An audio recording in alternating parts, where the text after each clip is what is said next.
ईशानां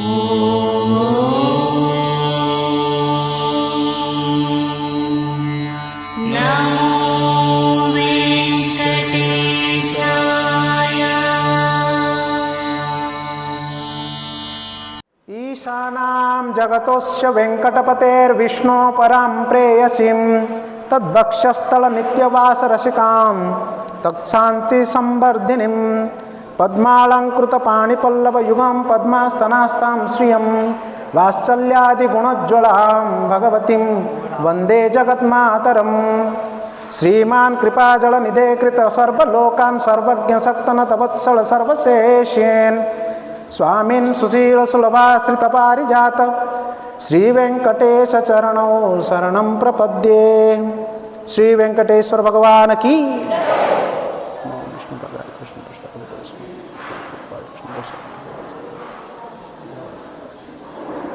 हरे कृष्ण हरे कृष्ण।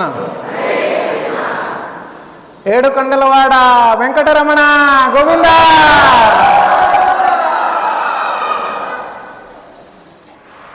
तो ये वहाँ पर गूंजता रहता है, ఏడుకొండలవాడ వెంకటరమణ। ఏడు कंडालू, कंडालू मतलब पर्वत, ఏడు मतलब 7, वाड़ा मतलब पर्वतों के ऊपर रहने वाला। कौन है वो? ना गोविंद है। कौन है वो? गोविंद। ऐसे कई सारे नाम हैं जो हम पहले से जानते हैं उनके बारे में। विशेष रूप से जगह के बारे में तो यही जानते हैं, तिरुपति है ना। कौन से नाम से जानते हैं? तिरुपति। और तिरुपति के साथ साथ कुछ और नाम हैं जो हम सभी लोगों को ज़्यादा परिचित है, जैसे कि तिरुमला, वेंकटाचल, श्रीनिवास, है कि नहीं। ये सारे नामों को हम पहले से जानते हैं। तिरुपति का मतलब हम लोग एक शहर को समझते हैं। तिरु शब्द का अर्थ होता है लक्ष्मी। तिरु मतलब लक्ष्मी देवी और पति मतलब भगवान विष्णु। तिरुपति भगवान का नाम है क्योंकि वहाँ पर स्वयं साक्षात लक्ष्मीपति वैकुंठाधिपति भगवान विष्णु निवास करते हैं, इसलिए उस शहर का नाम क्या हुआ? तिरुपति। और एक दूसरा नाम है तिरुमला। तिरुमला मतलब क्या है? मलई पर्वत को कहते हैं। तो तिरुमला मतलब, तिरु मतलब लक्ष्मी, वो लक्ष्मी जी का वो पहाड़ है, वो पर्वत है, या जिस पर्वत के ऊपर साक्षात लक्ष्मी निवास करती है, लक्ष्मी का ही घर है। सच बात तो ऐसा है, भगवान जी का जो धाम होता है या उनका जो मंदिर होता है, घर होता है, वो हमेशा लक्ष्मी जी के नाम से रहता है। आप जगन्नाथपुरी जानते हैं, सुने हैं ना, जगन्नाथपुरी उड़ीसा में, उसको श्री क्षेत्र कहते हैं। श्री क्षेत्र, क्षेत्र मतलब स्थान, श्री मतलब लक्ष्मी जी। किसका स्थान है? लक्ष्मी जी का स्थान है कि नहीं। क्योंकि सत्य तो यही है, जो गृहिणी होती हैं वो घर की मालकिन होती हैं, और जो पति होते हैं वो बाहर अपने कंपनी और ऑफिस में मालिक रहेगा है कि नहीं। भगवान विष्णु पूरे संसार के मालिक जरूर है, मगर उनके घर का मालिक कौन है? लक्ष्मी जी है। इसलिए तिरुपति, तिरुमला, है कि नहीं, इस नाम से हम जानते हैं उस जगह को। विदेशों में भी भगवान बालाजी के मंदिर, वहाँ पर जो रहने वाले दक्षिण भारत के जो भक्त लोग हैं, वहाँ पर भगवान बालाजी के मंदिरों को बनाते हैं और उनके दर्शन और उनकी सेवा पूजा वहाँ पर करते रहते हैं। बहुत ही अट्रैक्टिव, शक्तिशाली और सर्व आकर्षक धाम है। आप अनेकों तीर्थ स्थानों में गए होंगे, कई धामों का दर्शन किए होंगे, कई विग्रहों का दर्शन किए होंगे, भगवान का दर्शन किए होंगे। तिरुपति बालाजी के जैसा एक अद्भुत आकर्षण भक्तों के प्रति, भक्तों को जो आकर्षित करते हैं अपने और, शायद ही कहीं ऐसा देखे होंगे आप। इतना आश्चर्य है वहाँ पर, लोग 2-2 दिन तक लाइन लग के खड़े रहते हैं एक क्षण भर का दर्शन करने के लिए। क्षण भर का होता है ना, उस भीड़ में जाते हैं, ठीक से ठाकुर जी कौन से हैं, उनके मतलब तिलक कैसा है, या उनके हाथ शंख चक्र कुछ बरोबर देखे भी नहीं रहते हैं, वो निकाल देते हैं। उतना क्षण भर का दर्शन करने के लिए 2-2 दिन तक 72 घंटा तक लोग क्या करते हैं, उसके लाइन में रहते हैं। कितना आकर्षक है, कितना महिमा है उस धाम का, कितना पावरफुल है। जैसे आकर्षक हैं वैसे भगवान भी उतने ही दयालु हैं। वो दिन और रात बिना सोए वो भक्तों को दर्शन देते रहते हैं और उनके कष्टों को निवारण करने के लिए। वो रेयरली रात्रि में 1 से 1.5 घंटा, शायद ही 2 घंटा भी विश्राम करते होंगे। बाकी समय केवल भक्तों के लिए ही है, सबको दर्शन देते रहते हैं। कभी मंदिर बंद नहीं होता है, सेवा होता रहता है, उनको भोग, उनका जो भी उनकी सेवाएं हैं वो चलते रहते हैं, मगर जो मूल और विराट विग्रह है वो साक्षात हमेशा दर्शन देते रहते हैं। इतने आकर्षक है, बड़ा अद्भुत है। इस विग्रह को किसी व्यक्ति विशेष ने प्रतिष्ठा नहीं किया, स्थापना नहीं किया, किसी ने बनाया नहीं, प्राण प्रतिष्ठा नहीं किया। स्वयं साक्षात वैकुंठाधिपति वो वैकुंठ से उतरकर कलयुग के जीवात्माओं को उद्धार करने के लिए, उनके पापों को, उनके कष्टों को, क्लेशों को दूर करने के लिए यहाँ पर निवास करते हैं, उस पर्वत के ऊपर। इसलिए उनका एक नाम है वेंकटेश्वर। क्या नाम है? जोर से बोलिए, वेंकटेश्वर। वेम शब्द का अर्थ होता है पाप, वेम शब्द का अर्थ होता है पाप। कटा शब्द का अर्थ होता है काटने वाला, और ईश्वर मतलब भगवान। वेंकटेश्वर मतलब भक्तों के पापों को, कष्टों को काटने वाले, दूर करने वाले भगवान हैं। कितना अच्छा नाम है ना, अपने लिए यही नाम सही है। वेंकटेश्वर। तो 4 दिन हम उनके बारे में सुनेंगे। पहले सोच रहा था भगवान वेंकटेश्वर के बारे में इतना क्या कथाएं हो सकते हैं। 2-4 चीजें जानते थे। जब विठलानंद प्रभु जी ने सेवा दिया तो फिर अनेकों जगहों से ढूंढने लगे भगवान जी के बारे में कहाँ कहाँ वर्णन किया गया है। मैं आश्चर्यचकित हो गया। लगभग सभी महत्वपूर्ण पुराणों में भगवान वेंकटेश्वर के बारे में भर भर के लिखा हुआ है।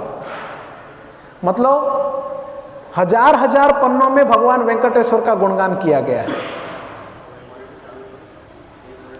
व्यासदेव जी के द्वारा वर्णन रचित स्कंद पुराण, वराह पुराण, वामन पुराण, विष्णु पुराण, भविष्योत्तर पुराण, ऐसे अनेकों ग्रंथों में भगवान वेंकटेश्वर का चरित्र, उनके गुणावली, उनकी लीलाएं, उनके कृपा, ये सब कुछ वर्णन किया गया है। उनके धाम के बारे में, उस धाम के तीर्थों के बारे में मैं तो आश्चर्यचकित हो गया। ढूंढ के भी उसमें से शायद जितना मुझे दिखाई पड़ा उसमें से भी शायद मैं 10-20% या 30% ही मतलब उसको पढ़ पाया और उसको मतलब याद रख पाया बोलने के लिए, जितना मुझे मिला इकट्ठा करते हुए। इतना विस्तार है। हर बार हम सुनते हैं भगवान का एक नाम है अनंत, इसलिए उनके गुण, उनकी लीलाएं भी उसी प्रकार के हैं, पूरा नहीं हो सकता है। तो ये अद्भुत लीला है भगवान वेंकटेश्वर का। मजेदार बात है कि भगवान इस धराधाम में प्रकट हुए एक महत्वपूर्ण काम करने के लिए। वो क्या है मालूम है? शादी करने के लिए। क्यों प्रकट हुए भगवान? शादी। उनका महत्वपूर्ण लीला है शादी। मैं पढ़ते पढ़ते पढ़ते एक दिन बैठ के दिन भर में 300 पन्ना पढ़ लिया, शादी खत्म ही नहीं हो रही है। मतलब भाई साहब हो क्या रहा है 300 पन्ना पढ़ लिया, अब तो शादी खत्म कर लो। बहुत मधुर है, भगवान के हर एक लीला दिव्य है, हर एक लीला दिव्य है। 4 दिन में हम लोग 4 भागों में विभक्त करते हैं भगवान की लीलाओं को।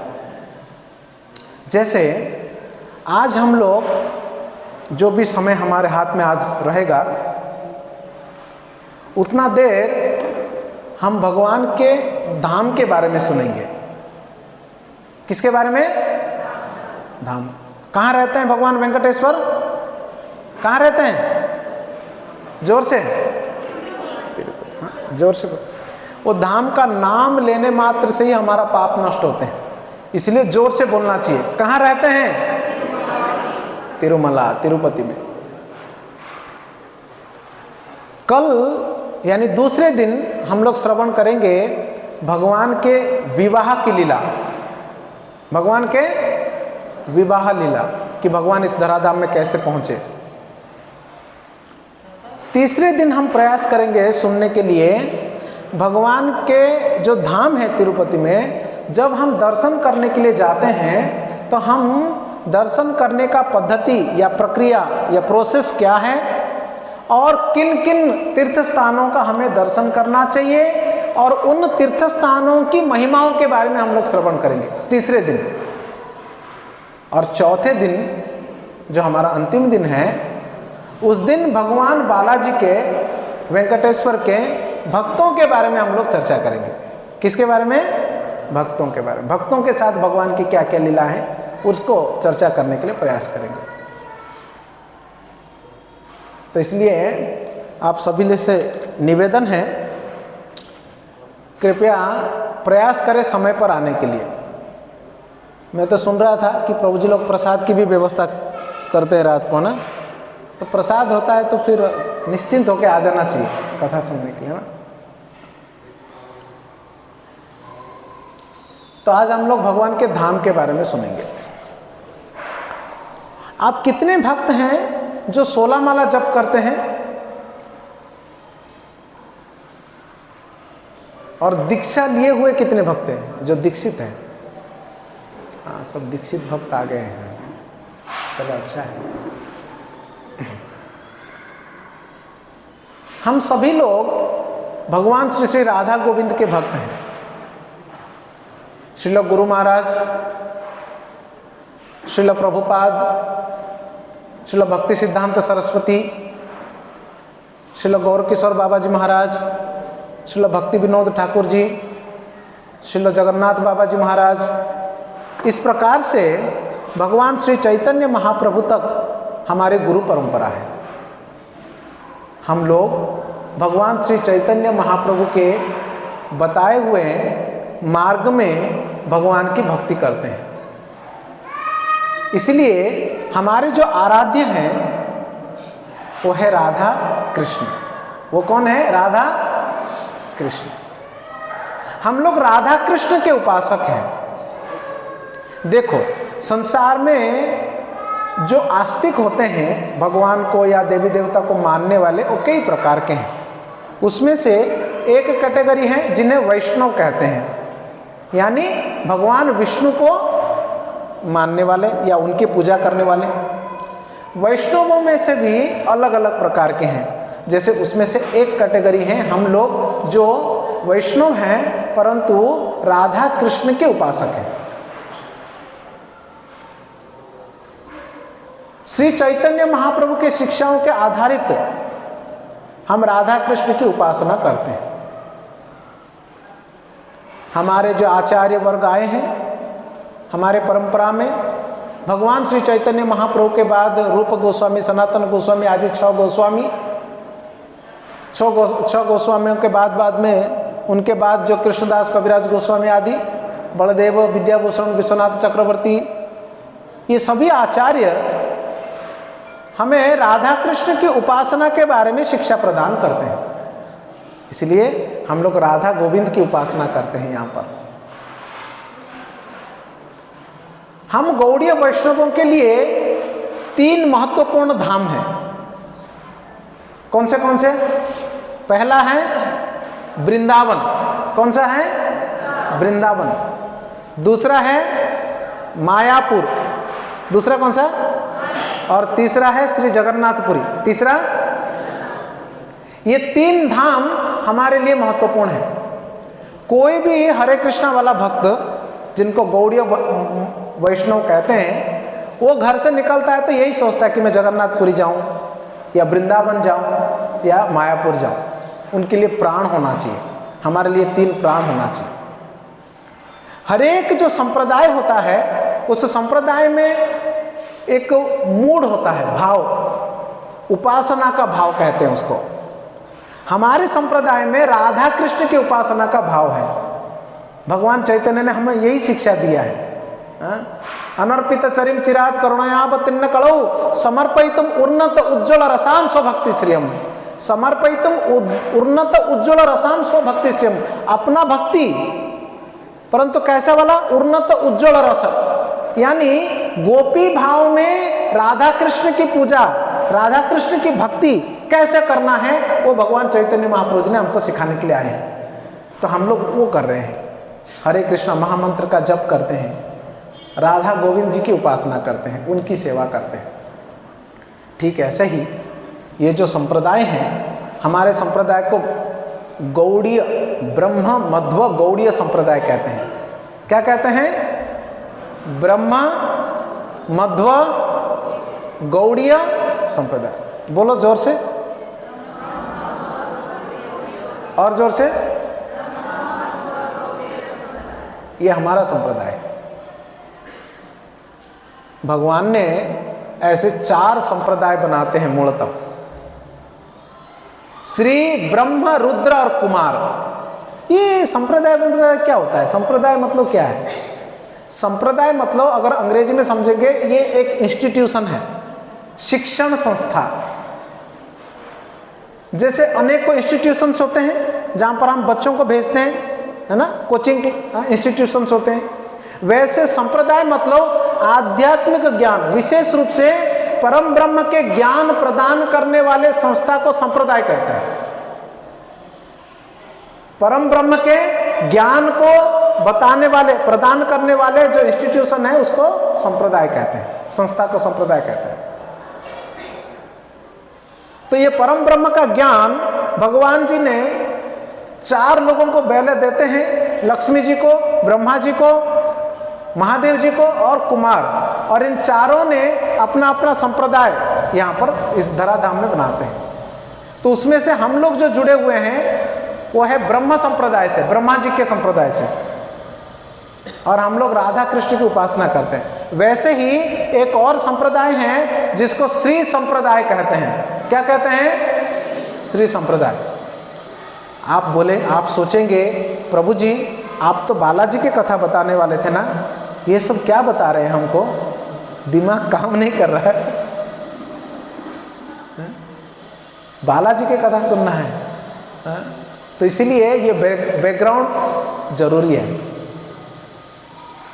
तो श्री संप्रदाय, आपने बालाजी भगवान का तिलक देखा है ना, सफेद सफेद और बीच में लाल कलर का, है ना, टीका।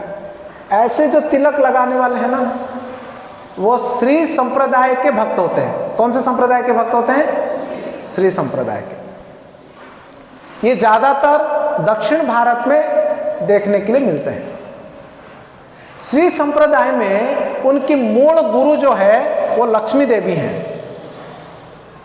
जैसे हमारा 3 महत्वपूर्ण धाम है, वृंदावन, जगन्नाथपुरी और मायापुर, वैसे श्री संप्रदाय में भी 3 महत्वपूर्ण धाम हैं। कितने? 3 महत्वपूर्ण धाम हैं। पहला है श्रीरंगम। पहला कौन सा है? कौन कौन श्रीरंगम यात्रा गया था इस बार? आप लोग जब भी गए थे यात्रा, उस दिन मैं वहीं पर था, मगर मिला नहीं था आप लोगों से। श्रीरंगम। दूसरा है कांचीपुरम के वरदराज स्वामी, और तीसरे हैं तिरुपति के बालाजी, वेंकटेश्वर स्वामी, ये 3 उनके महत्वपूर्ण धाम हैं। जब एक श्री संप्रदाय का भक्त सुबह उठता है ना, स्नान वान करके तिलक विलक लगाता है, पहले यही सोचता है कि मैं श्रीरंगम जाऊंगा, तिरुपति जाऊंगा। उनके मन में यह आता है। 3 महत्वपूर्ण धाम माने जाते हैं। वैसे ये जो श्री संप्रदाय है ना भक्तों, ये श्री संप्रदाय में कुल मिला के 108 दिव्य धाम होते हैं, तीर्थ स्थान। 108 भगवान के विग्रह होते हैं, उसको दिव्य देशम कहते हैं। आपको पता है ये 108 दिव्य देशम यानी भगवान विष्णु के जो विग्रह है, भगवान है, इस पृथ्वी में भूलोक में 106 है। अगर कोई व्यक्ति अपने जीवन भर में 106 विष्णु के दर्शन को कर लिया तो उसको 100% गारंटी है कि वो भगवान के धाम वैकुंठ में जा सकता है। ये श्री संप्रदाय में बताया गया है। तो पूछेंगे दिव्य देशम होता क्या है? दिव्य देशम मतलब स्थान, दिव्य मतलब पवित्र। ये पवित्र तीर्थ स्थान है उनका, श्री संप्रदाय का। श्री संप्रदाय का प्रोमिनेंट आचार्य होते हैं रामानुजाचार्य। रामानुजाचार्य से पहले भी श्री संप्रदाय का प्रचलन था, उसको प्री रामानुजा एज कहते हैं। रामानुजा से पहले, रामानुजाचार्य के पहले विशेष रूप से द्वापर युग के अंत में और कलयुग के शुरुआत में कुछ 12 गोस्वामियों का जन्म हुआ दक्षिण भारत में। उनको आलवर कहते हैं। आलवर, जैसे हम लोग गोस्वामी कहते हैं, वो लोग आलवर कहते हैं। 12 लोगों का जन्म होता है और ये 12 लोग या ये 12 जो आलवर हैं, इन लोगों ने श्री संप्रदाय का यानी भगवान के भक्ति का प्रचार किया उन दिनों, द्वापर युग के अंत में, कलयुग की शुरुआत में। प्रचार के दौरान इन 12 लोगों ने बहुत सारे भजन गाए हैं, बहुत सारे भजन गाए, जैसे कि हमारे तुकाराम महाराज जी का अभंग इत्यादि, वैसे उन लोगों ने भी गाया। महाराज जी ने यहाँ पर मराठी में, वैसे उन लोगों ने जो भजन गाए वो तमिल में है। ये 12 लोगों ने भजन गाए, बहुत सारे भजनों को। ये सारे भजन इकट्ठा किया गया बाद में। जब इकट्ठा किया गया 4000 पद बने। कितने? 4000। उसको पासुरम कहते हैं। और इन सारे भजनों को जब इकट्ठा किया गया, उसको एक ग्रंथ बनाया गया। उस ग्रंथ का नाम हुआ नालायर दिव्य प्रबंधम। नालायर मतलब 4000। 4000 दिव्य प्रबंध है। इसमें क्या है? इसमें भगवान विष्णु के गुणगान है। इस 4000 पदों में इस भूलोक में स्थित 106 भगवान विष्णु की गुणगान हुआ है। किसने किया? उन 12 लोगों ने किया, 12 अलवारों ने। तो उन अलवारों ने जिन जिन भगवान विष्णु के गुणगान किए, उन भगवान विष्णु को श्री संप्रदाय के लोगों ने या भक्तों ने दिव्य देशम करके नाम दिया। अब समझ में आया दिव्य देशम क्या है? तब वहां पर यह बताया गया है, ये 106 दिव्य देशम को अगर कोई दर्शन करता है इस जीवन में, तो निश्चित रूप से 107 और 108 वाला जो दिव्य देशम है वो कहाँ पे है? वैकुंठ में है। भगवान लक्ष्मीपति का दर्शन उनको निश्चित रूप से हो जाएगा। इन 108 दिव्य देशम में से ये तिरुपति बालाजी एक है। और विशेष रूप से उन 12 अलवारों में से 10 अलवारों ने भगवान तिरुपति बालाजी का बहुत ही भूरी भूरी गुणगान किए हैं। इसलिए क्योंकि लगभग 10 अलवारों ने इनका गुणगान किया, इसलिए तिरुपति बालाजी भी श्री वैष्णवों के लिए बहुत ही महत्वपूर्ण है।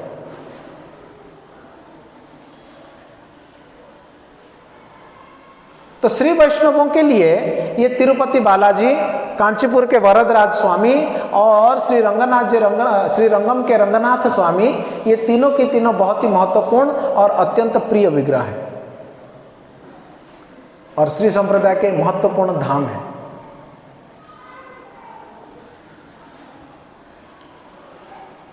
तो हम लोग भले ही अनेकों लोग संसार में भगवान श्री बालाजी का दर्शन करने के लिए, वेंकटेश्वर का दर्शन करने के लिए तिरुपति तिरुमला विजिट करते हैं और उनका दर्शन, एक क्षण भर का दर्शन प्राप्त करने के लिए घंटों दिनों, एक एक दिन 2-2 दिन लाइन में रहते हैं, परंतु इस प्रकार से ना तो भगवान बालाजी के दिव्य लीलाओं को सही तरीके से जानते हैं, ना कि उनकी महिमा, और ना ही उनकी लीलाओं को, केवल उनको इतना मालूम रहता है कि कुछ लोग तो ये जानते हैं कि तिरुपति बालाजी का दर्शन करने से हमारा बिजनेस अच्छा चलेगा, तो उनको बिजनेस पार्टनर बनाएंगे और अपना बिजनेस का कुछ हिस्सा जाके उधर देते हैं, तो फिर हमारा क्या होगा, बिजनेस अच्छा चलेगा। कुछ लोग इसलिए भी जाते हैं, कुछ लोग जाते हैं उनका दर्शन करेंगे तो हमारे सारे जो है कर्मस दूर हो जाएंगे उनके कृपा प्राप्त करने के लिए। और कई ऐसे लोग हैं भगवान बालाजी का और पद्मावती का दर्शन करेंगे तो उनका विवाह न होने वाला व्यक्ति का विवाह हो जाएगा या दाम्पत्य जीवन अच्छा सुखपूर्वक रहेगा, ये भी सोचकर जाते हैं भगवान बालाजी के पास। इसके अलावा उनकी महिमा को सही तरीके से जानते नहीं हैं और ना ही वहाँ पर दर्शन करने का जो पद्धति है वो भी सही तरीके से नहीं जानते हैं। केवल जाते हैं चढ़ के और दर्शन करके, और वहाँ पे कुछ तीर्थ स्थान है, वो गाड़ियाँ जाते हैं तो वहाँ पे प्रणाम करने के लिए जाते हैं और प्रणाम करके वापस आ जाते हैं।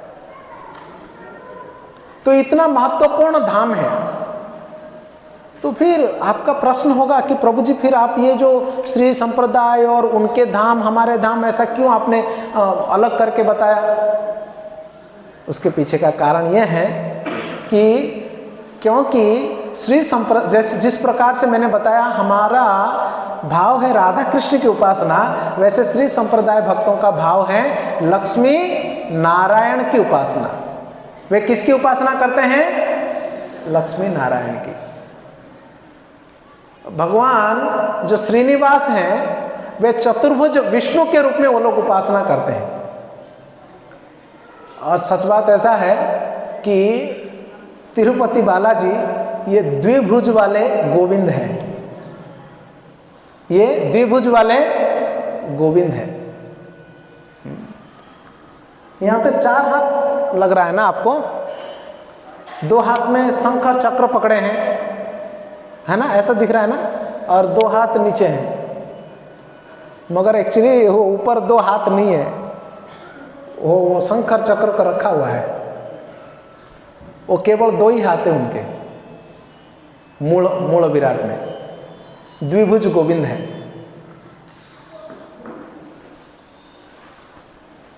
तिरुपति बालाजी जैसे हमने पहले ही सुना, मतलब शुरुआत में मैंने आपको बताया हूँ कि इनको अनेक नामों से जानते हैं, तिरुपति, तिरुमला, वेंकटेश्वर, श्रीनिवास, गोविंद और बालाजी। तिरुपति का मतलब मैंने बता दिया था आपको, तिरु मतलब लक्ष्मी, पति मतलब भगवान, है ना। श्रीनिवास क्यों कहते हैं? श्री मतलब लक्ष्मी जी, लक्ष्मी जी भगवान के हृदय में निवास करती हैं, इसलिए भगवान का नाम क्या हुआ? श्रीनिवास। फिर प्रश्न उठता है भगवान विष्णु का नाम श्रीनिवास है तो इनका नाम श्रीनिवास क्यों हुआ ना? असलियत में इस लीला में भी यह एक लीला ऐसी हुई है जिसमें लक्ष्मी जी उनके वक्षस्थल में रहते हैं, इसलिए पर्टिकुलरली इस विग्रह का नाम श्रीनिवास है।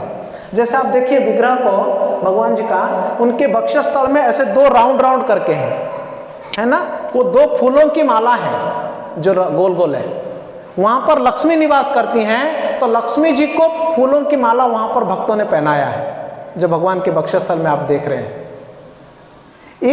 इस विग्रह में भगवान ने उस लीला को किया, लक्ष्मी वक्षस्थल में निवास करने वाली। वैसे तो हमेशा वक्षस्थल में रहती ही है लक्ष्मी, मगर इस विग्रह ने इन्होंने इस लीला को किया, इसलिए विशेष रूप से श्रीनिवास उनका नाम हो।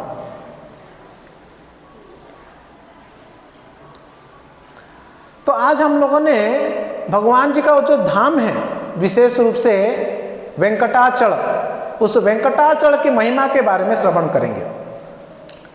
जिस पर्वत के ऊपर हम लोग चढ़ के जाते हैं, कौन कौन पैदल गए हैं ऊपर चढ़ के? 4-5 लोग बस। मैं भी गया हूँ, कई बार गया हूँ मैं। मुझे भगवान बालाजी और विशेष रूप से तिरुपति बहुत प्रेम मतलब अच्छा लगता है। कभी भी निकलता हूँ तो मैं साल में 1-2 बार तो चला ही जाता हूँ भगवान बालाजी का दर्शन करने के लिए। तो कई बार मैंने चल के गया हूँ ऊपर। तो जिस पर्वत के ऊपर हम लोग चढ़ते हैं और जिस पर्वत के ऊपर भगवान निवास करते हैं, उस पर्वत का नाम क्या है? जोर से बोलिए। तिरुमला और सप्तगिरी बोलते हैं, और जोर से बोलो। शेषाद्री बोलते हैं, और नीलाद्री भी बोलते हैं, और कुछ याद आ रहा है? वेंकटाचल भी बोलते हैं, और हाँ वो तो सप्तगिरी हो गया। सप्तगिरी मतलब एडुकंडले। हाँ, और कोई नाम याद है किसी को? आपको पता है उस पर्वत का अनेकों नाम है, अनेकों। हम लोगों ने ना 4-5 नाम ही याद रखते हैं, ऐसे अनेकों नाम है। वैसे तो कुछ भक्तों ने 7 नाम है करके बोलते हैं, या कुछ भक्तों का ये मानना है कि 7 अलग अलग पहाड़ है करके, मगर है तो एक ही पहाड़, वो अलग अलग हिस्से का नाम ऐसे दिया गया है, परंतु उस पहाड़ का बहुत सारे नाम हैं। अलग अलग युगों में अलग अलग नाम पड़ा है, अलग अलग कल्पों में अलग अलग नाम हुआ है, और अलग अलग लीलाओं के वजह से अलग अलग नाम हुआ है। मैं देख रहा था वराह पुराण में बहुत ही सुंदर वर्णन आता है, मैं आपको सुनाता हूँ वराह पुराण की बातें। वराह पुराण में बताया गया है, यह एनम सेवते नित्यम श्रद्धा भक्ति समन्वितः ज्ञानार्थी ज्ञानमाप्नोति द्रव्यार्थी कनकम ब्रह्म। स एनम सेवते नित्यम, कोई भी व्यक्ति अगर उस पर्वत का सेवा करता है, प्रार्थना करता है या वहां पर जाता है, श्रद्धा भक्ति समन्वितः, श्रद्धा से और भक्ति भाव से, ज्ञानार्थी ज्ञानमाप्नोति, कोई ज्ञानी है, ज्ञान की कामना रखता है तो उसको ज्ञान मिलेगा, और द्रव्यार्थी कनकम बहु, अगर कोई व्यक्ति धन की कामना करके भी जाता है तो उसको कनक मतलब धन, उसको धन भी प्राप्ति होगा। अच्छा है ना, है कि नहीं है? आगे, पुण्यार्थी पुत्रार्थी पुत्रमाप्नोति, अगर किसी को संतान नहीं है, अगर वो उस पर्वत के ऊपर जाते हैं, प्रार्थना करते हैं, तो उनको संतान प्राप्ति होगी। नृप राज्यम तो बिंदती, अगर कोई राजा है और उसका राज्य छूट गया है तो वहां पर जाकर अगर वो प्रार्थना करेगा तो उसको राज्य मिल सकता है। अभी आप लोग ये मत पूछिएगा, राहुल गांधी भी तो गया था फिर पीएम नहीं बना करके, वो अलग बात है, मुझे नहीं मालूम उसका हिसाब किताब।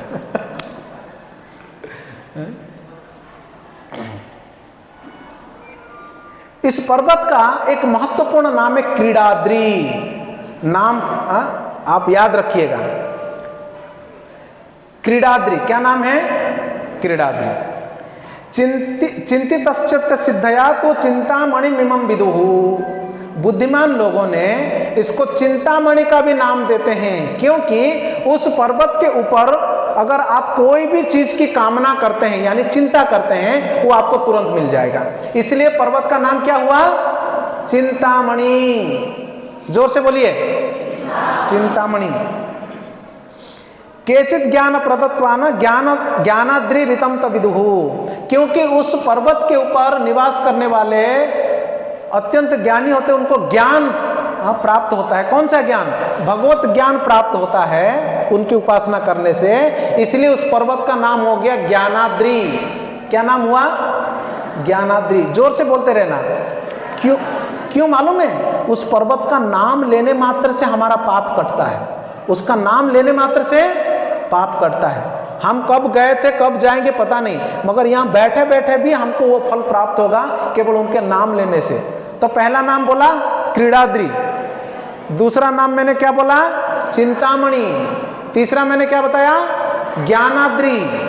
अब चौथा सुनिए, पुष्कराणाम च भोल्यात गिरा बस्मिन स्मरण स्तुभैहि पुष्कराद्रि प्रशंसन्ति। पुष्कर, क्योंकि इस पर्वत के ऊपर बहुत सारे पुष्करणी तीर्थ हैं, जैसे स्वामी पुष्करणी है ना, कुमारधारा है ना, ऐसे और भी अनेकों अनेकों पुष्करणी है। अनेकों तीर्थ पुष्करणी होने के वजह से इस पर्वत का नाम हुआ पुष्कराद्रि। क्या नाम हुआ? पुष्कराद्रि। आगे फिर आगे कहा गया है गिरावस्मिन तपस्तपे धर्मोपि स्वामी वृद्धये तस्मात् वृषाद्रितम मुनय वेद पारगाः। वहां पर क्या हुआ था, एक बार वृषभासुर नामक एक असुर ने तपस्या किया था, इसलिए उस पर्वत का नाम वृषाद्रि हुआ। बोलिए वृषाद्रि। मैं इनकी लीला भी बताऊंगा आपको फिर से, है ना, कैसे कौन सा नाम क्यों पड़ा और क्या क्या हुआ। कनकाद्रि, बोलिए जोर से, नारायणाद्रि, वैकुंठाद्रि, सिंहाचल, अंजनाद्रि, वराहाद्रि, नीलगिरि, वेंकटाद्रि, श्रीनिवासगिरि, आनंदाद्रि, श्रीशैल। इस प्रकार से अनेकों नाम है इस पर्वत का, इस प्रकार से अनेकों नाम है। जैसे यहाँ पर कहा गया कनकाद्रि। कनकाद्रि का मतलब, कनक मतलब सोना, और वो पहाड़ सोने का बना हुआ है। लेकिन नहीं प्रभु जी, झूठ बोल रहे हैं आप, हम तो गए थे पहाड़ पे, सब पत्थर ही पत्थर था वहाँ पे। पत्थर था क्या? सोने का था? पत्थर का था ना, मैं भी गया था। वो हमें नहीं दिखाई पड़ते हैं। असलियत में ये जो पर्वत है ना, मेरू पर्वत का बेटा है, और मेरू पर्वत जो है ना, सुमेरु पर्वत तो सोने का है, और ये भी पर्वत असलियत में गोल्ड का है, परंतु हमारे इस चर्म चक्षु भौतिक दृष्टि को वो दिखाई नहीं पड़ेगा। को कनकाद्रि कहते हैं। नारायणगिरि, क्योंकि स्वयं साक्षात नारायण वहां पर निवास करते हैं। और दूसरा रीजन है, एक बहुत बड़े ऋषि हुए नारायण करके, उन्होंने वहां पर तपस्या किया, भगवान विष्णु को दर्शन किया, उनके नाम के अनुसार वो नारायणगिरि हुआ। एक नारायण करके ऋषि भी हुए। वैकुंठाद्रि, ये पर्वत जो है इस भूलोक का नहीं है, ये असलियत में वैकुंठ का है। वैकुंठ से यहां पर लाया गया है, इसलिए इस पर्वत का नाम हो गया वैकुंठाद्रि। सिंहाचल, सिंहाचल भी नाम हो। बोले कि नहीं प्रभु जी, इसका नाम कैसे सिंहाचल होगा? वो सिंहाचल तो विशाखापट्टनम के पास है ना। कौन कौन गए सिंहाचलम? सिंहाचलम गए? नहीं गए? सिंहाचलम, विशाखापट्टनम के पास एक पहाड़ है, उनका नाम सिंहाचलम है। उसके ऊपर भगवान नरसिम्हा देव का विग्रह है, वराह नरसिम्हा स्वामी वहां पर रहते हैं सिंहाचलम में, है इस पहाड़ के ऊपर। परंतु इस पहाड़ को भी सिंहाचल कहते हैं। क्यों इस पहाड़ को सिंहाचल क्यों कहेंगे? अगर वो उसमें से नरसिम्हा देव रहते हैं तो इसलिए में इस पहाड़ के ऊपर भी नरसिम्हा देव है। मैं बताऊं, आप लोगों ने अहोबिल क्षेत्र का नाम सुना? अहोबिलम, अहोबिलम सुने? अरे बहुत फेमस है। अहोबिलम नरसिम्हा भगवान का मंदिर है, वहां पे भगवान नरसिम्हा देव रहते हैं, नरसिम्हा क्षेत्र। ये जो पहाड़ है जिसकी चर्चा हम लोग कर रहे हैं, जो वेंकटाद्रि, ये तिरुपति से शुरू होके श्रीशैल तक है, बहुत लंबा है, और उसके बीचों बीच अहोबिलम आता है। ये एक ही पहाड़ है, श्रीशैलम से लेके वेंकटाचल तक एक ही पहाड़ है ये। उसी को शेषाद्रि कहते हैं। क्या कहते हैं? शेषाद्रि। और ये पहाड़ के बीचों बीच जो है ना नरसिम्हा क्षेत्र है, और नरसिम्हा मतलब सिंह है, इसलिए इस पहाड़ का नाम सिंहाचल भी है। देखो कितना सारा नाम हमने सुना, कितने नाम याद रखे, बोलते जाओ। वेंकटाद्रि, नारायणाद्रि, वैकुंठाद्रि, नीलगिरि, ज्ञानाद्रि, पुष्कराद्रि, चिंतामणि, शेष, श्रीशैल, सिंहाचल, और क्या बोला था मैंने? इतना तो मैं याद रखा। और कुछ याद आ रहा है? ज्ञानाद्रि और श्रीनिवासाद्रि, श्रीनिवासगिरि, और क्रीडाद्रि, नारायणाद्रि। तो ये सब उस धाम का नाम है।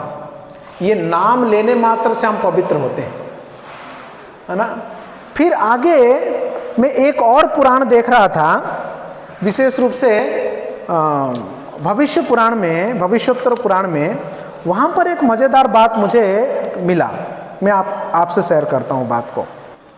देखो, बहुनी यस्य नामानि कल्पसिद्धे कल्पसेदात् भवन्ति ही यावदुक्ता भगवतः कल्याण गुण रासयः तावन्ति यस्य गिरेः सन्ति गुणान् परम पावनाः अस्य वेंकटशैलस्य महात्म्य जावदास्ति ही। बहुनी यस्य नामानि कल्पस्ते, ये अलग अलग कल्पों के वजह से, अलग अलग युगों के वजह से इस पर्वत का अलग अलग नाम पड़ा है। जैसे आप जानते हैं, पहले जब भी मुसलमानों ने शासन किया था, हमारे देश के कुछ प्रांतों का, कुछ शहरों का, कुछ जगहों का नाम बदल के अपने उनके नाम रख दिए थे, है ना, उनको जो अच्छा लग रहा था। अब बाद में जब भी मोदी योगी का राज चलने लगा, वो एक एक पकड़ पकड़ के बदलने लगे। फिर जब हम इतिहास में जाएंगे, जो बच्चे लोग इतिहास पढ़ेंगे तो वहां पर मिलेगा, अरे इसका नाम पहले ये था, उसके बाद ये हो गया था, बाद में ये हो गया। समझ में आया ना? एक ही जगह का नाम है। कुछ इतिहासों में ये नाम रहेगा, कुछ इतिहास में पहले का नाम रहेगा। ठीक वैसे ही वेंकटाचल के नाम भी ऐसे अलग अलग हुआ। फिर आप ये मत बोलना प्रभु जी, क्या मुसलमानों ने उसका भी नाम बदला था? एक ही काम उन लोगों ने नहीं कर पाए, वेंकटाचल के ऊपर चढ़ नहीं पाए। बाकी जितने भी हमारे तीर्थ स्थानों में ना, सब जगह घुस के तहस नहस किए इन लोगों ने। मगर आप पूरा इतिहास खंगाल के देख लीजिए, उन लोगों ने अगर कोई कहीं पर जा नहीं पाए तो वो वेंकटाचल पर्वत है। उस पर्वत के ऊपर वो कभी नहीं जा पाए, ना उनको छू पाए, ना उनको कुछ कर पाए। इस पर्वत की इतनी ताकत, इतनी शक्ति है। वहां पर नहीं जा पाए, सिंहाचल के ऊपर भी नहीं जा पाए थे। सिंहाचल के ऊपर जाने के लिए आए थे तो बड़े बड़े भौरे होते हैं ना, भौरे, वो सारे मुसलमान के सैनिकों को दौड़ा दिए थे, वो वापस चले गए। और ये तिरुपति बालाजी के ऊपर भी जाने के लिए आए थे, और किसी ने बीच में बोला कहाँ जा रहे हो? ना, इन लोगों का कोई भगवान जी है ना, उसको तोड़ना है। अरे पागल लोग है ये लोग यार, सुअर की पूजा करते हैं। बोले कि सुअर की पूजा करते हैं लोग? हाँ, सुअर की पूजा करते हैं, ऊपर सुअर मिलेगा बहुत सारे। बोले कि छी, वो लोग सुअर को घृणा करते हैं, और हम लोग वैसे भी सुअर की पूजा करते हैं। भगवान वराहदेव कौन है? जंगली सुअर ही तो है। और किसी ने उनको बोला ये लोग सुअर की पूजा करते, वो लोग ऊपर गए ही नहीं। तो इसलिए वेंकटाचल के ऊपर वो लोग नहीं जा पाए थे। परंतु अलग अलग युगों में भगवान के अलग अलग दिव्य लीलाओं के वजह से भगवान जी के अलग अलग नाम हुए। तो देखो यहां पर भविष्योत्तर पुराण में क्या मिलता है? कृते विषाद्रि वक्षंती त्रेतायाम अंजनाचलम। कृते मतलब सतयुग में। सतयुग में इस पर्वत का नाम होता है वृषाद्रि। क्या नाम होता है? जोर से बोलिए। त्रेतायाम अंजनाचलम। त्रेता युग में उसी पर्वत का नाम हो गया अंजनाचल। क्या हुआ? अंजनाचल हो गया। द्वापरे शेष शैलेति, और वही पर्वत द्वापर युग आते आते क्या नाम हो गया उसका? शेष शैल। क्या हो गया? शेष शैलेति। कलौ श्री वेंकटाचलम। कलयुग आते आते उसका नाम क्या हो गया? वेंकटाचल। सतयुग में नाम क्या हुआ? वृषाचल, वृषाद्रि। त्रेता युग में नाम क्या हुआ? अंजनाद्रि। द्वापर युग में नाम क्या हुआ? शेषाद्रि। और कलयुग में नाम क्या हुआ? फिर से बोलो। सतयुग में, जोर से बोलो, अब भूख लगा क्या? वृषाद्रि, जोर से। त्रेता युग में, जोर से और जोर से, अंजनाद्रि, है ना, अंजनाचल। और द्वापर में शेषाचल, और कलयुग में वेंकटाचल। नामानि युग भेदेन शैलस्य अस्य भवन्ति ही। नामानि युग भेदेन, युग परिवर्तन के अनुसार उनका नाम तो परिवर्तन हुआ, मगर शैलस्य अस्य भवन्ति ही, पर्वत तो वही ही है, वही पर्वत है, मगर युग बदलने के अनुसार उसका नाम भी बदलता गया। तो फिर आप पूछेंगे प्रभु जी, नाम वृषाचल कैसे नाम हो गया, या वृषाद्रि कैसे नाम हो गया? ये सतयुग की बात है। सतयुग में एक खतरनाक असुर हुए, उनका नाम है वृषभासुर। क्या नाम हुआ? ये वृषभासुर आप सब जानते हैं, पुराणों को सुनने वाले। जो असुर होते हैं उनका सेटिस्फेक्शन उनको कब मिलता है मालूम है? जब देवताओं को, ब्राह्मणों को और लोगों को परेशान करेंगे तब उनको सेटिस्फेक्शन मिलता है। असुरी प्रवृत्ति का लोग क्या है ना, दूसरों को शांति से जीने नहीं देंगे। वो मगर कोई शांति से जी रहा ना, उसको जीने नहीं देंगे, उसको डिस्टर्ब करके ये शांति का अनुभव करेंगे। वृषभासुर ये देवता और ब्राह्मणों को विशेष रूप से ये वेंकटाचल पर्वत के ऊपर तपस्या करने वाले साधु मुनियों को बहुत परेशान करते थे। कई दिन बीता, सारे ऋषि मुनि बड़े त्रस्त थे। सारे ऋषि मुनि भगवान श्रीनिवास को प्रार्थना करते हुए बड़े तीव्रता से उनको प्रार्थना किए कि हे भगवान। तो ऋषि मुनि लोग जब भी कई सालों तक भगवान को प्रार्थना किए तो भगवान प्रकट होते हैं उनकी प्रार्थना को सुन के। तो सभी ऋषियों ने एक साथ भगवान से प्रार्थना करते हैं कि वृषभासुर के कहर से, इसके उपद्रव से हमें बचाइए। भगवान बोलते हैं कि तथास्तु, ऐसे ही होगा। चले जाते हैं। मजेदार बात क्या था मालूम है? ये वृषभासुर जो है वो भगवान का ही भक्त था। वृषभासुर भगवान का ही भक्त थे। तो वृषभासुर ये स्वयं भगवान के ही उपासक रहे। वो शालिग्राम शिला का उपासना करते थे, और वो भी नरसिम्हा शालिग्राम का। नरसिम्हा शालिग्राम का उपासना वो भी गजब तरीके से। प्रतिदिन जंगल से फूलों को लाके भगवान नरसिम्हा को ऑफर करते थे, और क्या करते थे, अपना गर्दन काट के भगवान को अर्पण करते थे। बड़ा खतरनाक है। उसकी इस प्रकार की भक्ति को देख के एक बार भगवान स्वयं साक्षात प्रकट हुए। बोले क्या चाहिए, क्या चाहिए करके वृषभासुर को पूछते हैं। अब देखिए उस वृषभासुर की भक्ति, उसकी दृढ़ता, वो भगवान को प्रसन्न किए। और भगवान को प्रसन्न करने के बाद भगवान खुद प्रकट होते हैं। प्रकट होकर वृषभासुर को पूछते हैं कि आपको क्या चाहिए। वृषभासुर बोलता है, केशवा केशवा अनंत गोविंद श्रीनिवास सुरत्तम न च मोक्षम न च स्वर्गम परमेष्ठे पदम हरे। हे भगवान, हे गोविंद, हे श्रीनिवास, हे केशव, हे देवताओं में शिरोमणि सुरत्तम, न च मोक्षम, मुझे मोक्ष नहीं चाहिए। उसका प्रार्थना देखो असुर का, मुझे मोक्ष नहीं चाहिए। न च स्वर्गम, मुझे स्वर्ग भी नहीं चाहिए। तो क्या चाहिए? पारमेष्टिपद्यम, मुझे आपका वैकुंठ धाम भी नहीं चाहिए फिलहाल। भगवान बोले, अरे तुम्हें स्वर्ग भी नहीं चाहिए, मोक्ष भी नहीं चाहिए, मेरा धाम में आ जा तो मेरा धाम भी नहीं चाहिए बोल रहे, तो क्या चाहिए भाई? असुर कह रहा है, न याचे जगतम नाथ युद्धम भिक्षा च देहि में। क्या बोल रहा है असुर मालूम है? भगवान, मेरा तो यही प्रार्थना है कि मुझे युद्ध की भिक्षा दीजिए, युद्ध भिक्षा दीजिए, मेरे साथ युद्ध करिए। अब देखिए भगवान की इतना तपस्या करके, इतना प्रसन्न करके भगवान विष्णु का प्रसन्न होना, मतलब आप सोचो उस असुर कितना कठिन तपस्या किया होगा। और भगवान विष्णु जब भी मिले, उनको वैकुंठ नहीं मांग रहा है, मुक्ति नहीं मांग रहा है, स्वर्ग नहीं मांग रहा है, वो क्या बोल रहा है कि प्रभु मेरे साथ युद्ध करिए, मारपीट करिए। ये प्रवृत्ति है देखो, क्योंकि असुर है, अपना शक्ति का प्रदर्शन करना है। आगे भी क्या बोलता है मालूम है? हाँ मैंने तो सुन रखा हूं, वैसे 10 अवतार में बहुत सारे अवतार ले लेके अपना ताकत दिखाते रहे आप दूसरों को, एक बार मैं भी देख लूं, बताइएगा। भगवान मुस्कुरा के बोलते कि तथास्तु, तुम्हारा इच्छा भी पूरा हो। फिर भगवान विष्णु और वृषभासुर का युद्ध शुरू हुआ। बहुत घमासान युद्ध हुआ, बहुत ही सुंदर ये युद्ध का वर्णन है इसमें।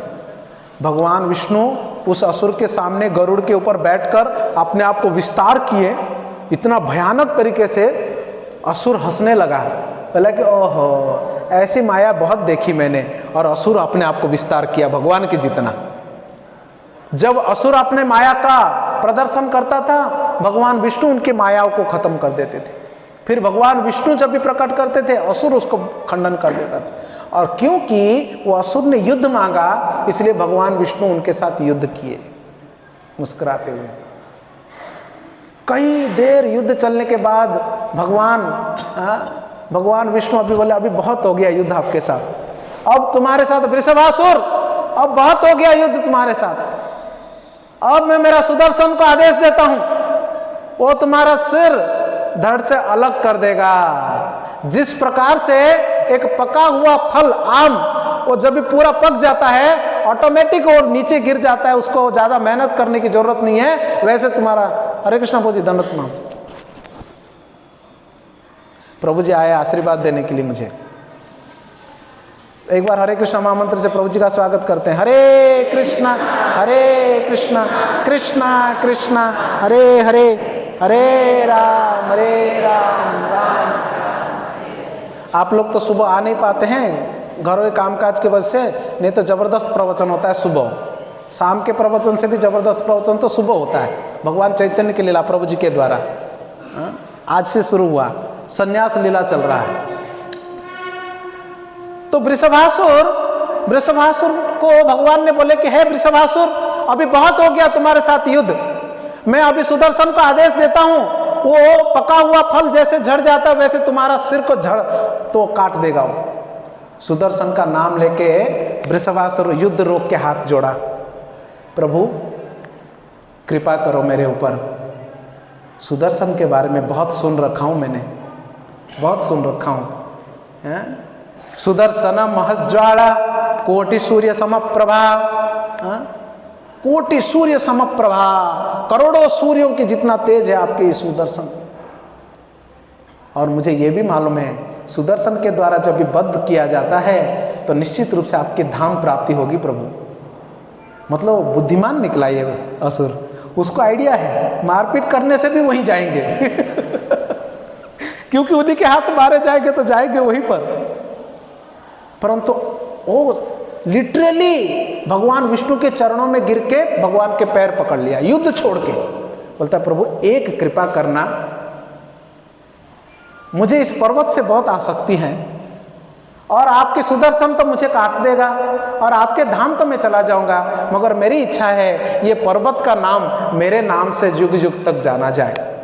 भगवान मुस्कुराते हुए वृषभासुर को आशीर्वाद देते हैं कि मैं तुम्हें आशीर्वाद देता हूं, तुम्हारे जाने के बाद भी युगों युगों तक इस पर्वत का नाम वृषभाद्रि के रूप में जाना जाएगा। वृषभाद्रि की। इस प्रकार से त्रेता युग में उस पर्वत का सतयुग में उस पर्वत का नाम हुआ वृषभाद्रि, कृते वृषभाद्रि। त्रेतायम अंजनाचलम, त्रेता युग में नाम क्या हो गया? अंजनाचल। अंजना किसका नाम है?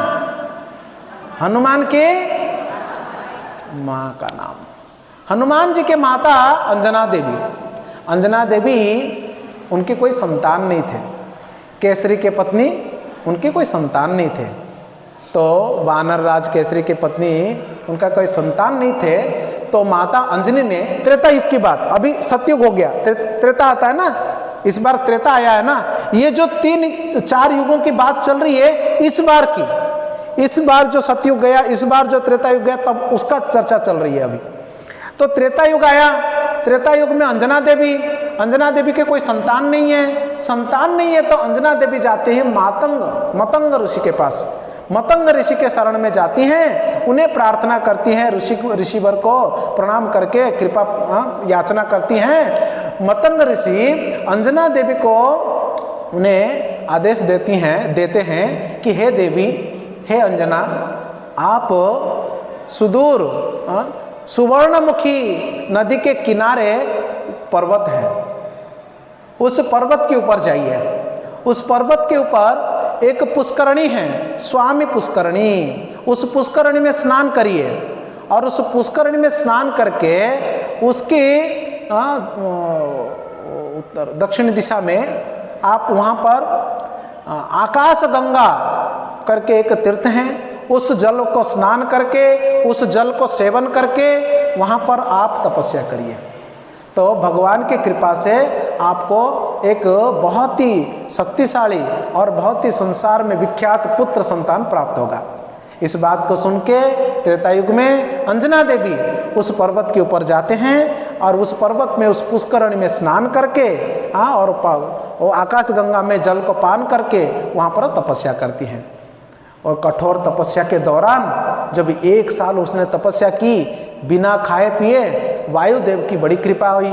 वायुदेव क्या करते थे, वो प्रतिदिन फल लेके वो अंजना देवी के हाथों में छोड़ जाते थे।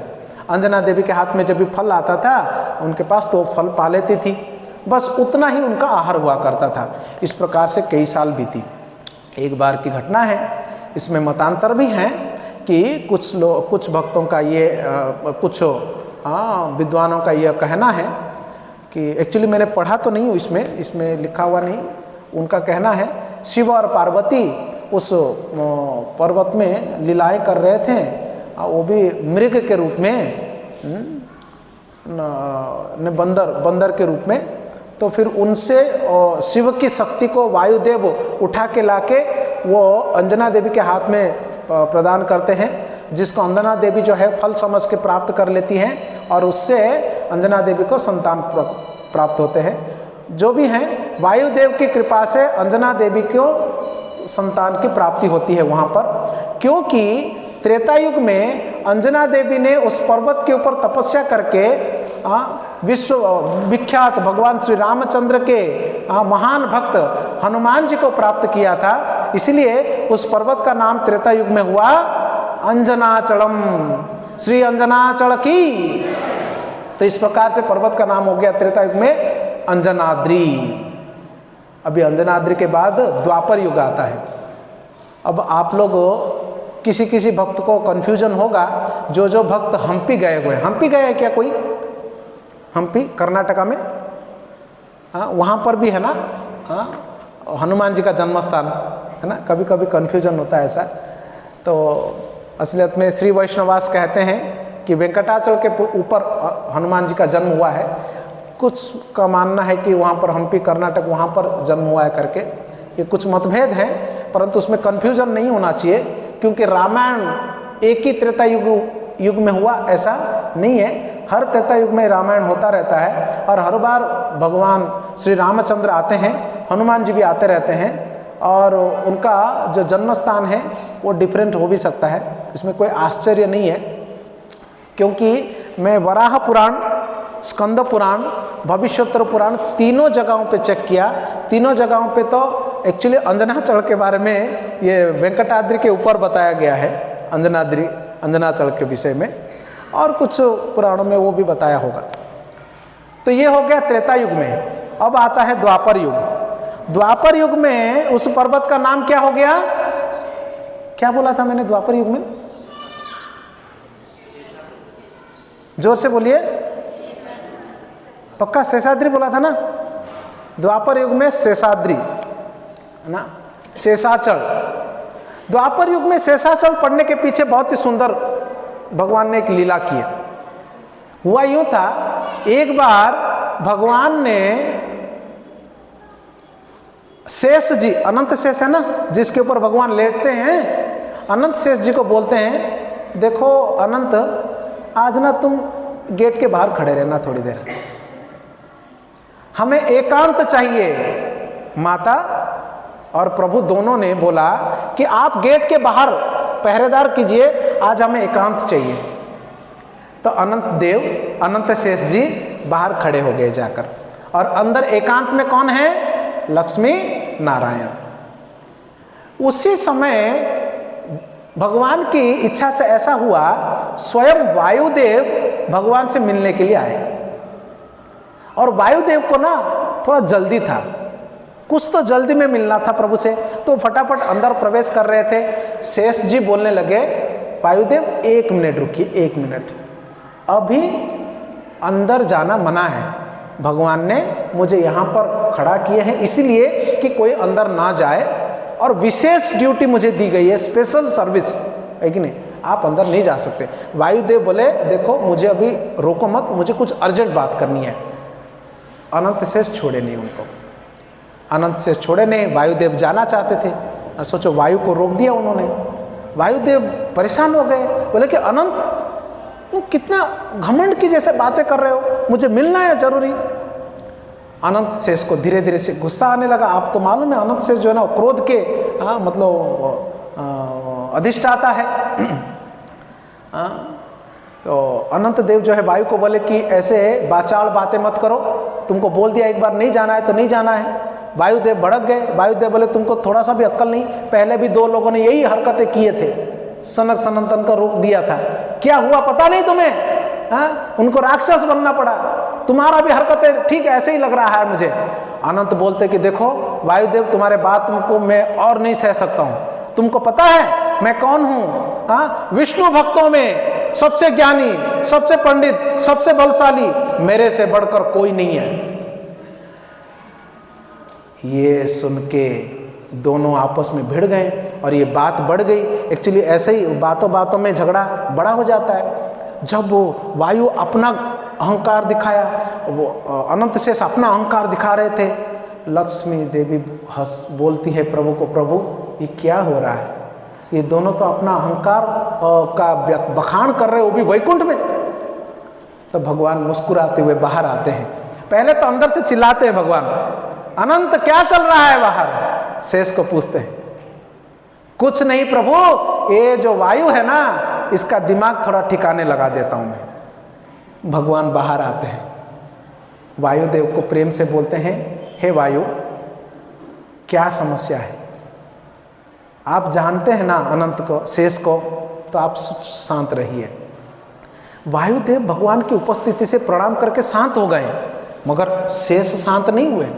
वो फुक्कार मार रहे थे, फुक्कार मार रहे थे।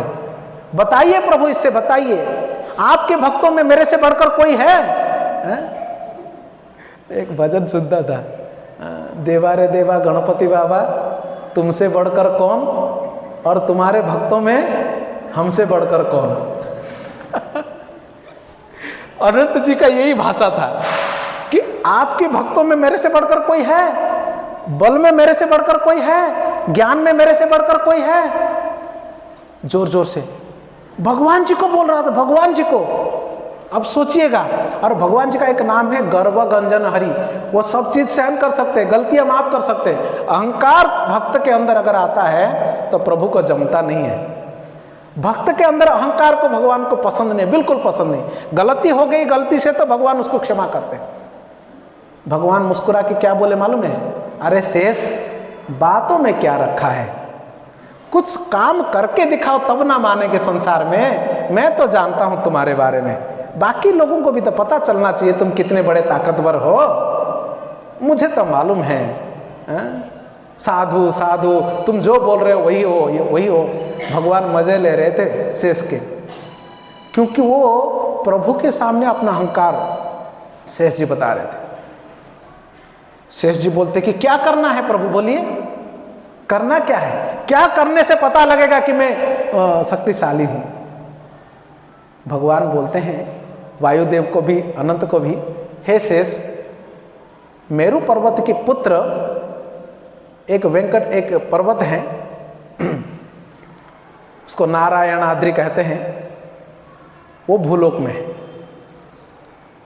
आप अपने शक्ति से उस पर्वत को अपने कुंडली से बांध लो। सांप है ना, अनंत शेष है ना, उसकी कुंडली से जकड़ लो अपनी शक्ति से। वायुदेव जो है उसको हिला के दिखाएंगे। अगर वायुदेव हिला दिए तो फिर वायु ताकतवर है, अगर वायुदेव नहीं हिला पाए फिर कौन ताकतवर होगा? शेष ताकतवर, आप ताकतवर है। बस इतनी सी बात। तो शेष जी जो है आके उस पर्वत को कुंडली बांध लिए पूरा जोर से कस के, और वायुदेव जो है अपना ताकत दिखाए उसको उड़ाने के लिए उस पर्वत को। अरे शेष अगर किसी को कुंडली मार दें, किसी और व्यक्ति की ताकत है? शेष कौन है? वो साक्षात प्रभु ही तो है अनंत के रूप में। वायुदेव का कहाँ वहां चलेगी? वायुदेव हिला तक नहीं सके, हिला तक नहीं सके, परंतु अपना संपूर्ण ताकत लगाई, इतना जोर जोर से हवा बह रहा था मानो कि अभी प्रलयंकारी हवा बहने लगा। देवता लोग घबराने लगे, सब लोग प्रार्थना किए कि प्रभु ये क्या हो रहा है, ये क्या हो रहा है, ये हवा किस प्रकार की है, ये प्रलयंकारी हवा अभी क्यों बह रही है, ये साक्षात वायुदेव हैं या कोई और हैं, कौन सी संकट आन पड़ी है पूरी सृष्टि के ऊपर। सब प्रार्थना करने लगे। एक प्रभु जी बता रहे थे, मैं सुना उनकी कथा, कि देवताओं ने बड़े परेशान हुए, ब्रह्मा सबसे प्रार्थना किए। नारद जी बोलते मैं कुछ करता हूँ। नारद जी बीणा लेके हरे कृष्णा कृष्ण कृष्ण हरे हरे, हरे राम राम राम। नारद मुनि बजाए बीणा, राधिका रमण नामे। नारद मुनि अपना बीणा निकाल के क्या करते हैं, वो भगवान नाम का कीर्तन करते हैं। अच्छा, जब भी कीर्तन होता है भक्त लोग क्या करते हैं, वो झूमने लगते हैं। क्या करते हैं, झूमने लगते हैं। और नारद जी जब भी भजन कीर्तन शुरू किया तभी अनंत शेष को ढोलना, फन ढोलना शुरू किया उन्होंने। क्योंकि कीर्तन में भक्त नाचे बिना, हिले बिना, ताली बजाए बिना कौन भक्त रहेगा बोलिएगा। नारद मुनि कीर्तन गाने लगे, सारे देवता कीर्तन करने लगे, तभी अनंत देव भी भगवत कीर्तन में भाव विभोर होके वो हिलने के वजह से वो भूल गए कि वो पहाड़ को कस के पकड़ना भी है। उस मौका देखकर जो वायुदेव है फेंक दिए उनको कोसों, कई कोसों दूर, कई योजनों दूर फेंक दिया। अनंत जी को आइडिया ही नहीं था। एक्चुअली अनंत जी ने देवताओं की बातों को समझ गए थे। देवता नहीं चाहते थे कि इतना तेज हवा बहे, ये भी अनंत जी को मालूम था। मेरू पर्वत को अच्छा नहीं लगा, उनका बेटे को उखाड़ के फेंक दिया किसी ने। मेरू पर्वत प्रार्थना किया, हे वायुदेव मेरे पुत्र को यथास्थान रख दो। फिर वायु ने फिर से उड़ा के सुवर्णमुखी नदी के किनारे फिर स्थापित कर दिया। आपको पता है जो अनंत शेष भगवान उस पर्वत को जो कुंडली मारे हुए थे वैसे कि वैसे अभी भी रह गए। असलियत में वायुदेव जी ने कहा, सभी देवताओं ने वायुदेव को बोलने लगे कि हे वायुदेव आप अनंत शेष को क्षमा मांगो, क्योंकि आपने शेष जी के चरणों में अपराध किया उनको ललकार के, क्योंकि ये भगवान की इच्छा थी। इस प्रकार से उस शेष के ऊपर भगवान जी को निवास करना है कलयुग में, इसलिए उनको आना था। अनंत शेष को भी समझ में आया, क्योंकि भगवान जी को आना है उस पर्वत के ऊपर, और भगवान हमेशा अपने शेष के ऊपर ही तो रहते हैं, इसलिए वो शेष जो है अनंत जी वैसे कि वैसे रह गए। जो वेंकटाचल हैं वो अनंत शेष की फन है, फन। उस फन के ऊपर भगवान बालाजी निवास करते हैं, और उसका जो पूंछ है अनंत शेष का वो श्रीशैलम है। वो पूरा का पूरा पर्वत है। वो अनंत शेष को जैसे उड़ा के लाके वायुदेव वहां छोड़े थे वैसे ही वो पहाड़ के रूप में अनंत शेष रह गए। इसलिए उस पर्वत का नाम क्या हो गया, शेषाचल की। ये शेषाचल या शेषाद्री, ये हो गया द्वापर युग की कथा। फिर कलो वेंकटागिरी, कलयुग में उसको क्या कहते हैं, वेंकटाचल। कलो वेंकटाचलम, कलयुग में वेंकटाचल। वेंकटाचल का मतलब क्या है, अचल मतलब पर्वत, अचल मतलब पर्वत, और वेंकट मतलब, व्यंग मतलब कष्ट, दुख, पाप। व्यंग मतलब पाप और कट मतलब काटने वाला। केवल भगवान ही दुखों को काटने वाले नहीं है भक्तों, ये भगवान जी का जो निवास स्थान पर्वत है ना, उसका नाम भी वेंकटाचल है। मतलब ये पहाड़ ही लोगों के, पापियों के पापों को कट करने वाला है। अगर कोई व्यक्ति भगवान जी का तो दर्शन किया नहीं, कि अगर उस पहाड़ के ऊपर भी चढ़ गया ना, उस पहाड़ के ऊपर भी चला गया ना, तब पर भी उस व्यक्ति का पाप कट जाता है। क्या सच में ऐसा होता है? हमारे मन में प्रश्न होता है, प्रभु जी हम तो जाके आए थे, ऐसा हुआ क्या? 100% हमारे पाप नष्ट हो जाते हैं।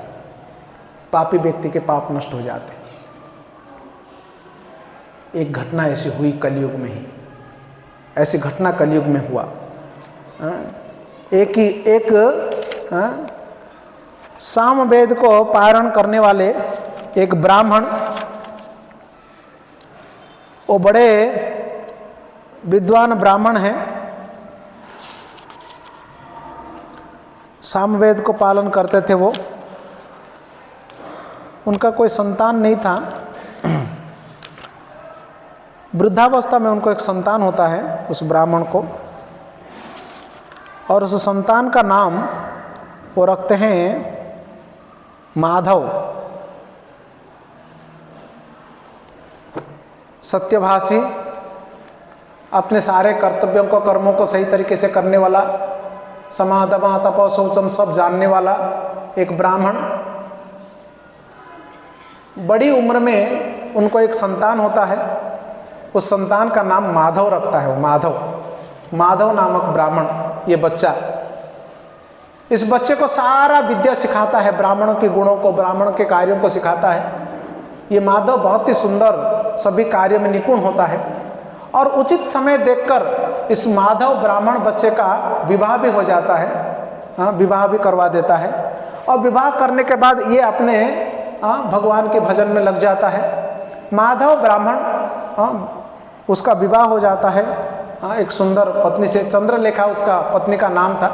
चंद्रलेखा जो है वो राजकुमारी थी असलियत में, और सभी रीति रिवाजों को जानती थी।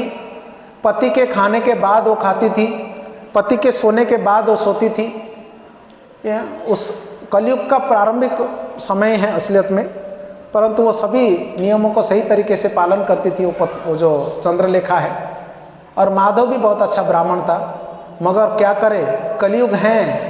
तो एक बार बहुत ही अद्भुत सा अघटन घटा। हुआ क्या भक्तों मालूम है? अचानक एक बार, एक दिन, दोपहर दिन के समय पर वो माधव घर में आकर, जवान है माधव, पत्नी है, वो अपने पत्नी से वो कहने लगता है कि उसके साथ संगम करने के लिए। पत्नी आश्चर्य हो जाती है कि हे स्वामी, आप ऐसे कैसे बातें कर सकते हैं? दिन है, विशेष रूप से सूर्य देव प्रकट हैं, और घर में माता पिता हैं, घर में माता पिता भी हैं। तत्रापि दिवस क्रीड़ा युक्ताया मुनया विदुः निकेतने माता पिता। निकेतने, निकट मतलब घर में माता पिता भी हैं, घर में माँ बाप है, दिन का समय है, और आप ऐसे कैसे आकर इस समय पर संगम के लिए आप इच्छा प्रकट कर रहे हैं? ये अच्छी बात नहीं है। वो अपने पति को कहती है, ये अच्छी बात नहीं है, कृपया आप इच्छा को त्याग दीजिए, क्योंकि अग्निहोत्र चल रहा है। क्योंकि जो ब्राह्मण होते घर में 5 प्रकार के यज्ञ करते हैं, घर में यज्ञ का आग जल रही है, अभी भी अग्निहोत्र जल रहा है, माता पिता है, दिवस हैं, इस समय पर कैसे आप ऐसे बातें कर सकते हैं? प्रभाकर प्रभाम पश्य त्यज्य कामम द्विजात्मजः। प्रभाकर प्रभाम पश्य, देखो सूर्यदेव कितना प्रकट है। प्रभाकर प्रभाम पश्य, पश्य मतलब देखो, त्यज्य कामम, आप अपने काम इच्छाओं को त्याग दीजिए करके वो अपने पति को निवेदन करती हैं। परंतु वो अपने पत्नी के बातों को वो मानता नहीं है, पत्नी के बातों को नहीं मानता है। फिर वो पत्नी को और कन्विंस करने के लिए ट्राई करता है, और विशेष रूप से पत्नी को कहता है कि देखो, तुम मुझे सुख प्रदान करने के लिए प्रयत्न करो, अगर मुझे सुख प्रदान करती हो, मैं तुम्हें गारंटी देता हूँ कि तुम्हें पति का लोक प्राप्त होगा। क्योंकि सत्य तो यह है कि अगर पत्नी अपने पति को सभी प्रकार के सुख प्रदान करते, उसकी सेवा करती हैं, तो उसे पुण्य लोकों में, ऊपरी लोगों को प्राप्त हो जाती है। ये ब्राह्मण है, ये शास्त्रों को जानता था, इसलिए उसने अपने पत्नी को कहा, अगर तुम मुझे सुख देने में मदद करती हो तो तुम्हें पति के लोक को प्राप्त होगा। पत्नी देखी पति मानने वाला नहीं है, तो बेचारी कहने लगी गच्छामि जल हेतुस्तु गच्छम एव पुरोतम गच्छम तुम पुरतो मम सदा जगाम राजेंद्र कुसार्य च स्वभावतः।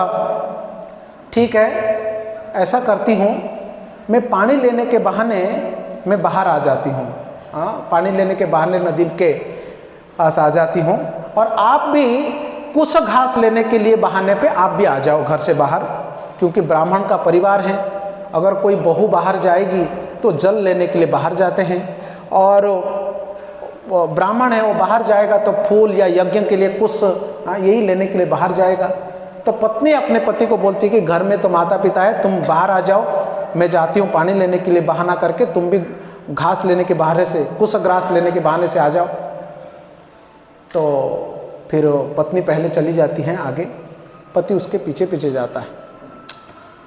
पति को पहुंचने में लेट होता है।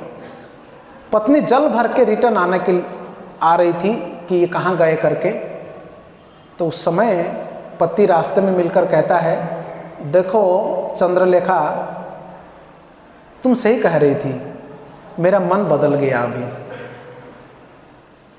तुम घर वापस चले जाओ, मैं जाता हूँ स्नान करके वापस आता हूँ। पत्नी बड़ी प्रसन्न हुई कि धर्म नष्ट नहीं होगा। हाँ, दिवस हैं, दिवस में संगम उचित नहीं है, जब तक सूर्यास्त नहीं हो जाते हैं तब तक सहवास उचित नहीं है, ये धर्म कहता है। दिन में तो उचित नहीं, संध्या समय में महादेव जी क्रुद्ध होते हैं और असुर बच्चे जन्म होते हैं, और केवल रात्रि ही उपयुक्त है। तो इसलिए पत्नी पति के बातों को सुन के खुश हो गई कि पति का मति बदल गया, वो वापस आ गई। मगर सत्य वो नहीं था, पत्नी को सत्य मालूम नहीं था। हुआ गड़बड़ी क्या था, कामातुराणाम न भयम न लज्जा। जिस व्यक्ति के दिमाग में काम भावना एक बार घर कर लेता है, फिर वो लाज मर्यादा भय वो सब छोड़ देता है। वो किसी भी हद तक उतरता है एक्चुअली। ये काम जो है असलियत में मनुष्य का शत्रु है, सबसे बड़ा शत्रु मानिएगा इसको। सबसे बड़ा जीवन में अगर कोई शत्रु है वो काम है जो हमारे अंदर है। क्या हुआ था, वो पत्नी के पीछे पीछे आ तो रहा था, रास्ते में एक वृक्ष के नीचे एक स्त्री बैठी हुई थी, एक जवान स्त्री, और बहुत ही अपरूप सौंदर्य, बड़े बड़े आंखों वाली, और वो बैठी हुई थी। उसको देख के इस ब्राह्मण बालक जो लड़का है माधव, उसका मति उसमें लग गया। इसलिए वो अपने पत्नी को झूठ बोल दिया कि मेरा मन बदल गया, तू घर जा। तो घर चली गई, और इसने क्या किया, उस स्त्री के पास गया। और बड़ा दुख की बात यह था, वो जो स्त्री थी वो एक नीच कुल की थी। जब वो स्त्री के पास पास जाने लगा, सबसे पहला उस स्त्री ने क्या बोला मालूम है, जोर से चिल्लाने लगी। एक्चुअली ना, जोर जोर से चिल्ला के बात करना है माताओं का स्वभाव नहीं होता है। वो मर्यादातीत रहेंगे, ऊंचे आवाज में पब्लिक में नहीं बात करेंगे। यहाँ तक कि जो मर्यादा में रहने वाले माताएं होते हैं वो अपने हस्बैंड को भी बोलना रहता है ना, वो एकांत में बोलते हैं। घर में रहते हैं तो लोग उनके सामने भी नहीं बोलते। मतलब कई बार मैं देखता हूँ, वो स्त्री चिल्ला के बोलने लगी, क्या कर रहे हो, दूर रहो दूर रहो। तो वो दूर हो गया, क्यों नजदीक आ रहे हो। तो ये बड़े मीठा मीठा पूछता है, कौन हो, कहां से आई हो, तुम्हारा नाम क्या है, कहां पे रहती हो। वो उसको बातें करना चाहता है। वो बड़ा चिड़ी हुई है और चिल्ला के बोलती है कि क्यों मुझे पूछ रहे हो ये सारा चीजें, मैं एक चंडाल हूं, नीच जाति में मेरा जन्म हुआ है, और विशेष रूप से कुलटा हूं। जो अपवित्र जो स्त्रियां होते हैं कुलटा कहते हैं, गणिका कहते हैं उनको, मैं वो हूं। तुम ब्राह्मण बुद्धिमान सुशिक्षित पंडित लग रहे हो, मेरे नजदीक मत आओ। मध्य देश में रहने वाली हूं, या नजदीक मत आओ। वो उस ब्राह्मण को बचाना चाहती है। देखो उस समय के संस्कार, वो ब्राह्मण को बचाना चाहती है। तुम इतने अच्छे संस्कार ब्राह्मण हो, तुम मेरे पास क्यों आ रहे हो, दूर रहो। ब्राह्मण नहीं मान रहा है, ब्राह्मण उसके नजदीक नजदीक जा रहा है माधव, और मीठा बोल बोल के। बाय द वे वो बहुत सारा मतलब वार्तालाप है। वो ब्राह्मण उसको भोग करना चाहता था, मगर ये माता जी वो भले ही नीचे जन्म के, वो बोलने लगी, तुम्हें पता है मैं अभी दारू पी हुई हूँ और गाय का मांस खाई हुई हूँ, और मेरा डेली का खाना गाय का मांस और दारू पीना है। मेरा पूरा शरीर जो है अपवित्र है और तुम्हारा शरीर पवित्र है। तुम भगवान के विष्णु के प्रसाद खाते हो, तुम जनेऊ धारण किए हुए हो, तुम क्यों मेरे पास आ रहे हो? क्या तुम्हें भय नहीं है तुम्हारा धर्म नष्ट होगा, तुम सारे देवता नाराज हो जाएंगे? वो उसको भी ये आइडिया है, वो मना कर रही है, परंतु ये एक नहीं सुना और उस स्त्री के साथ उसने जबरदस्ती किया। और वो रोती रही, रोते रोते क्या बोली मालूम है? वो रोते रोते बोलते लगी, हे दिग्पालों, हे देवताओं, हे भगवान, इस ब्राह्मण की रक्षा करिए, इसमें मैंने तो बहुत प्रयास कर ली हूँ मगर इसने नहीं माना। और रोते रोते उसने उसके साथ वो जबरदस्ती किया, उसका संगति किया, जिसके बाद वो बड़े चिढ़ गई और चिढ़ के बोली, हे ब्राह्मण, आज से तू मेरा पति है, क्योंकि तूने मुझे भोग किया है, तू मेरा पति है। सबसे पहले तू ये जनेऊ निकाल मेरे सामने से। और वो पहले ही बोला था, तेरे लिए मैं कुछ भी कर सकता हूं, इतना सुंदरता को जो भी व्हाटएवर। तो उसने वो जनेऊ निकाल दिया, ये तिलक मिटा दिया, ये शिखा निकाल दिया, और चंडाल बन गया, दारू पीने लगा, मांस खाने लगा, गोमांस खाने लगा, और उस स्त्री के लिए वो एकदम से डिग्रेड, बहुत ही पतित हो गया। कहाँ सुशिक्षित ब्राह्मण और कहाँ एक पतित। और उस स्त्री से बहुत आसक्त था, और कई सालों तक उस स्त्री के साथ वो भोग विलास में रहा। और उस स्त्री धीरे धीरे से एक ऐसा दिन आया भक्तों, वो स्त्री इससे पहले शरीर को छोड़ के वो मर गई, शरीर छूट गया। वो स्त्री जो है ना मृत्यु को प्राप्त की। जैसे उस स्त्री मृत्यु को प्राप्त की, वो ये पागलों की जैसा हो गया, क्योंकि उसके प्रति आसक्त था, बहुत आसक्ति था, बहुत अटैच्ड था। रोने लगा, खाना पीना छोड़ दिया, पागलों की जैसा बिहेव करने लगा, पता नहीं चल रहा तो उसको क्या करना चाहिए।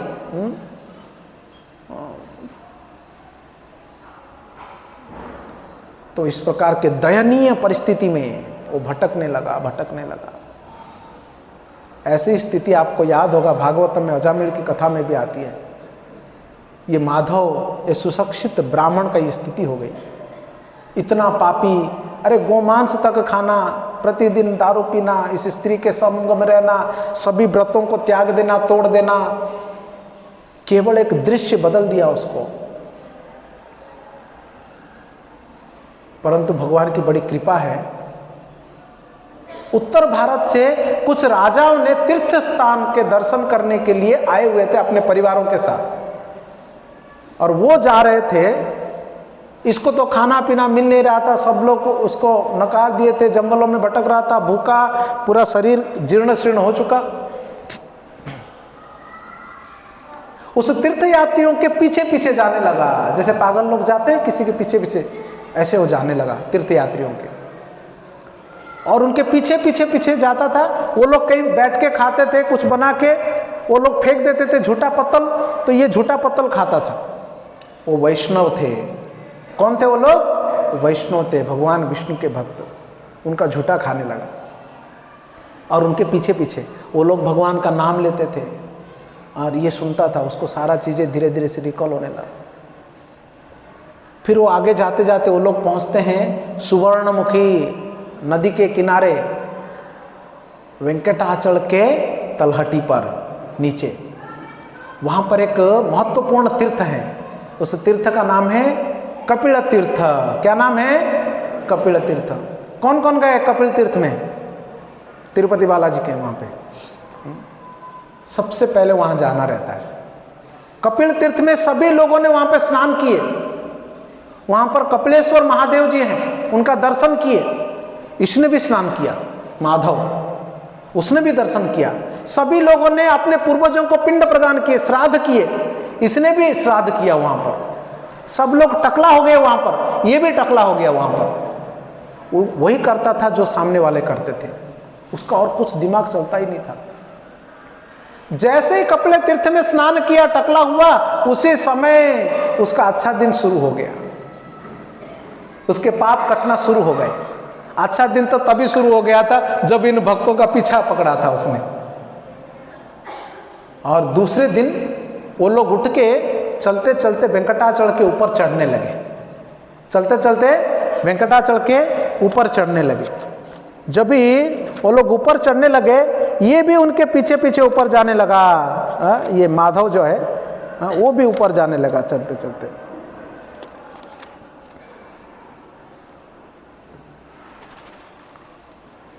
तो वेंकटाचल में जब भी पहुंचे, स्वामी पुष्करणी में जब भी सब लोग स्नान किए, ये भी स्नान किया, आकाश गंगा में स्नान किया, पाप विनाशनम में स्नान किया, और ये सब करके इस पर्वत के ऊपर जैसे ही पहुंचने लगा, उसके शरीर में एक अद्भुत सा कंपन होने लगा, उसके पेट के अंदर एक उथल पुथल मचने लगा। इसमें लिखा है कि अगर कोई मक्खी खा जाएगा तो कैसे होगा ना, उल्टी आता है ना, अगर मक्खी खा गए तो उल्टी आता है ना, एकदम से उथल पुथल मच जाता, ऐसे उसके पेट में होने लगा। और वो पूरा एकदम से वो वहीं पर वमन करने लगा, मतलब उल्टी करने लगा, सारा पाप उसका ना उल्टी करने लगा वो, और उसके शरीर में आग लग गया, एकदम से जलने जैसा हो, छटपटाने लगा, चिल्लाने लगा। सब लोग देख रहे क्या हो रहा है इसके साथ, क्या हो रहा है इसके साथ। सब देवताओं को पता लग गया कि इस माधव नामक खतरनाक पापी ब्राह्मण का पाप नष्ट हो रहे हैं, और इस पर्वत के ऊपर चढ़ने के वजह से इसके सारे पाप नष्ट हो गए, और इसलिए ये पाप नष्ट होने के वजह से उसके सारा उल्टियां हो रही और पूरा शरीर जलन हो रहा है, क्योंकि नष्ट होने का प्रोसेस है। और उस नष्ट होने की प्रोसेस को देखने के लिए ब्रह्मा, शिव, इंद्र आदि सारे देवी देवता आकाश मार्ग में आके सब खड़े होके देख रहे हैं उस ब्राह्मण को, और वो छटपटा रहा है, उल्टी कर रहा है, शरीर जल रहा है माधव का, और धीरे धीरे से शुद्ध हो गया। सारे देवता उसके ऊपर पुष्प वृष्टि करने लगे, और वहां के लोग आश्चर्य हो गए। देवता लोग इस पापी व्यक्ति के ऊपर फूल बरसा रहे हैं। उन लोगों ने जब भी फूल बरसाए, तब तक इस माधव का सारा पाप नष्ट हो चुका था। तब ब्रह्मा जी अपने स्वान वाहन जो है, हंस वाहन से आकर वो बोलते कि हे माधव, तुम धन्य हो। भगवान श्री हरि जिस प्रकार से अजामिल का उद्धार किए अपने नामों के बल से, ठीक उसी प्रकार से ये वेंकटगिरी तुम्हारे सारे पापों को नष्ट कर दिया। वेंकटाचल की ये बात ब्रह्मा जी कंफर्म करते हैं, क्योंकि इस पर्वत को स्पर्श करने मात्र से तुम्हारे सारे पाप नष्ट हो गए, इसलिए आज से इस पर्वत का नाम हो गया वेंकटगिरी। वेंकटाचल की उस पर्वत का नाम वेंकटाचल रखें। तस्मात् वेंकट शैलस्य लोके विख्यात कीर्तिमान। ये कौन बोलते हैं? स्वयं ब्रह्मा जी कहते हैं। तदा नाम चकाराद्रे वेंकटाचल इत्यापि सर्व पापानि वै प्राहुर कटस्तदाह उच्यते।